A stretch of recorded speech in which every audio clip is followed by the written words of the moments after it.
Assalamualaikum warahmatullahi wabarakatuh.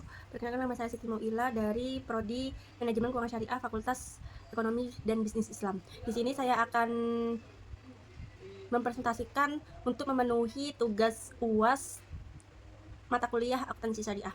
Di sini saya akan menjelaskan tentang konsep akuntansi syariah di Indonesia dan konsep laporan keuangan syariah. Yang pertama itu, apa sih akuntansi syariah itu?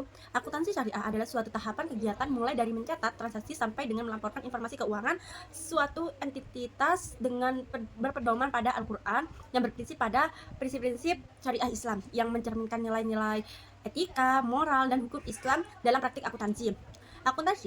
Akuntansi syariah bertujuan untuk memastikan bahwa entitas dijalankan sesuai dengan aturan syariah dan mencapai tujuan sosial ekonominya, serta mengevaluasi tanggung jawab seorang muslim kepada stakeholder dan Allah. Selanjutnya yaitu ada komponen laporan keuangan syariah, di mana laporan keuangan dalam akuntansi syariah harus mencakup informasi mengenai ketaatan terhadap prinsip syariah. Laporan ini harus juga menjelaskan apakah transaksi dan operasional entitasnya tersebut telah sesuai dengan prinsip syariah, dan komponen yang harus ada dalam laporan meliputi laporan posisi keuangan pada akhir periode, laporan laba rugi, laporan arus kas, laporan dana zakat, serta laporan sumber dan penggunaan dana kebijakan selama periode. Selanjutnya yaitu ada perkembangan akuntansi syariah di Indonesia. Akuntansi syariah mulai berkembang di Indonesia seiring dengan munculnya Bank Muamalat Indonesia pada tahun 1992. Pada tahun 2002 muncul standar-standar akuntansi perbankan syariah. Pada tahun 2008 perbankan syariah memiliki landasan hukum dengan Undang-Undang Nomor 21 Tahun 2008.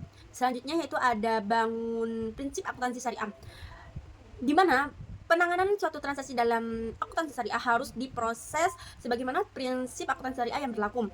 Pondasi paling pokok bagi akuntansi syariah ialah Al-Quran, hadis, serta fatwa DSN yang dikeluarkan oleh DSN. Semua ketetapan akuntansi syariah yang tidak sesuai dengan prinsip syariah harus dilarang penggunaannya.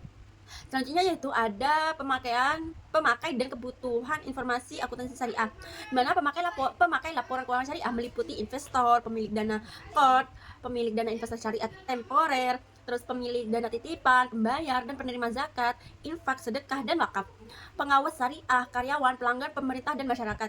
Informasi yang terdapat dalam laporan keuangan dibutuhkan oleh setiap pemakai laporan keuangan dalam pengambilan keputusan. Laporan harus disajikan dengan jelas, ringkas, tegas, dan informatif untuk memberikan gambaran lengkap tentang kondisi yang terjadi di entitas. Selanjutnya yaitu ada siklus akuntansi syariah, di mana alur akuntansi syariah ini sama dengan proses atau siklus akuntansi umum pada umumnya, yaitu dimulai dari adanya transaksi yang dilakukan, dibuat jurnal, kemudian dibukukan dalam buku besar, diterbitkan neraca percobaan, jurnal penyusunan, hingga diterbitkan laporan keuangan. Selanjutnya yaitu ada asas dan karakteristik transaksi syariah. Asas-asas transaksi syariah meliputi asas persaudaraan, keadilan, kemaslahatan, keseimbangan, dan universal.